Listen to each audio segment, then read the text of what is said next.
Ron, you pitched in the 80s, 90s. Yeah. Back in the day where it was still the best hitter hit third and then the cleanup hitter. You felt, other than if Ricky Henderson was leading off, you felt as though you could ease yourself into the game, you know?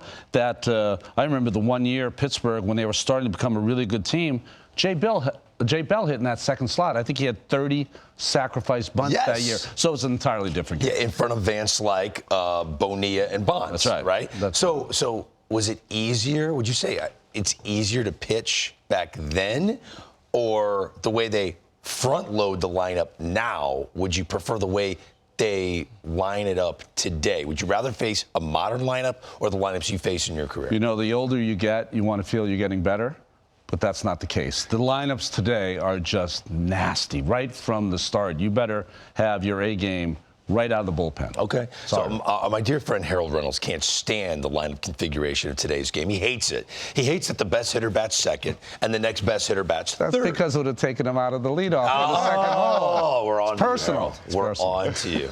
So, Carlos, I think you like the modern lineups, don't you? You like that they have the 2-3 spots as the power hitters, right? Well, the thing is, I can't even argue against it, because when you look at the numbers, it's kind of hard to fight against the fact that you want your best hitter to get as many opportunities as possible. So, yes. Okay, you're a fan of it. I'm a fan of it. So and on this 2-3-2-3 day. Yeah. Oh, you did wear 23. There you go. Oh, I forgot about that. This really comes full circle. Okay, so give me, Carlos, because you like to dive into the numbers. We'll project who you think will be the best 2-3 combination for the 2023 season. But because it's 2-3-2-3, 2 plus 3 is 5. So, Carlos, I want you to give me your top 5 2-3 combos. Nice. Yeah, do that? so I'm really excited about doing so. Look, before your mind just goes crazy with all these numbers, let me tell you this. This is what I did. WRC Plus is that formula that we could say, okay, if we're going to measure productivity, offensive production, this is the formula. So one number that pretty much expresses everything, all right? That way we are objective. So let's get started with this, because at number 5, based on WRC Plus, yes, that's right, Jeremy Pena and Yordan Alvarez is our number 5 slot. Both of these guys had incredible seasons, incredible postseason. We saw them get huge hits, going placata for Alvarez there in the World Series that pretty much changed the course of that game and the World Series. And as you see right here, they're number 5, Pena and Alvarez.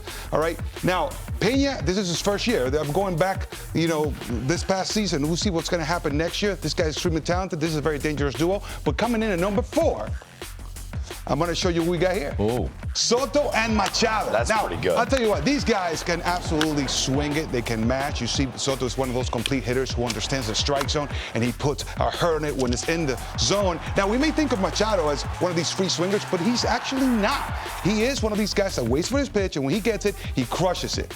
Coming in at number 3, you're going to love this right here.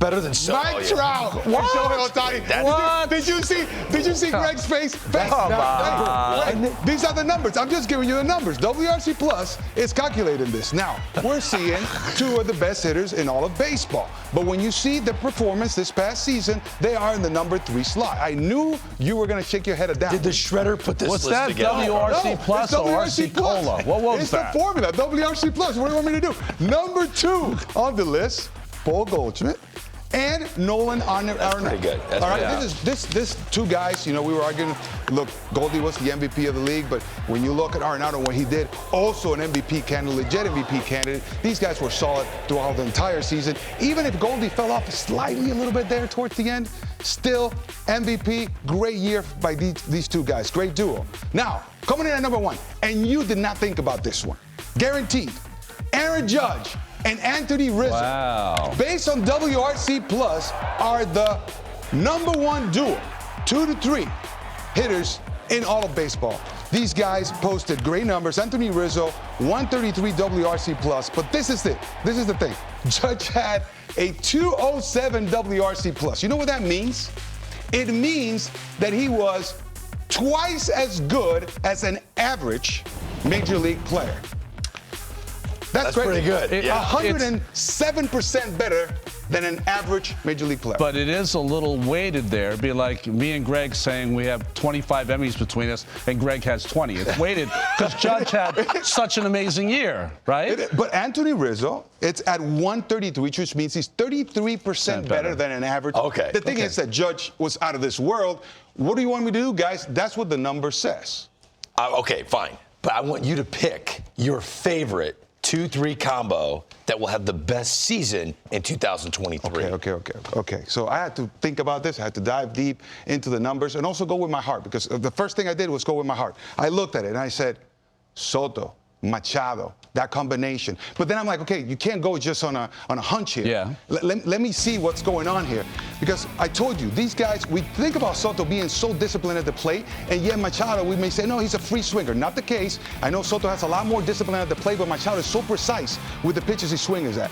You know how I went and validated my hunch? It's the fact that if we go to hard hit balls per swing, AKA placata rate. Yeah. You can look at it right here. Yeah. Look at it right here, guys. They are, both of them, in the top 5, which means that every single time they make an attempt to swing the bat, meaning swings and misses, foul balls, these guys are among the best. I went back 2 years. Top 5. And look at the other guys. Oh, look at Yandy Diaz, by the way. He's in there as well. I don't see Ohtani or Trout. Exactly. So, Wow. based on this, these are pure hitters. That means that whenever they get going, because That's they see a right. baseball and I'm going to hit it, they square it up with the best of them. So you're taking Soto Machado. So I'm thinking Soto, full year in San Diego, now, acclimated.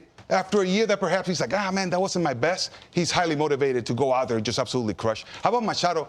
Incentivized, because he's got possibly, he could opt out of this he contract. could. Yeah. Doesn't mean he's going to leave San Diego, by the way. He could re-sign with San Diego again, because that team is looking pretty stacked. They are. That's my duo. Okay. That's who I would draft, the two I would draft for 2023. Who would you draft? Trout and Ohtani. Ohtani's going to be a free agent this year. It's very funny. He did a very good thing.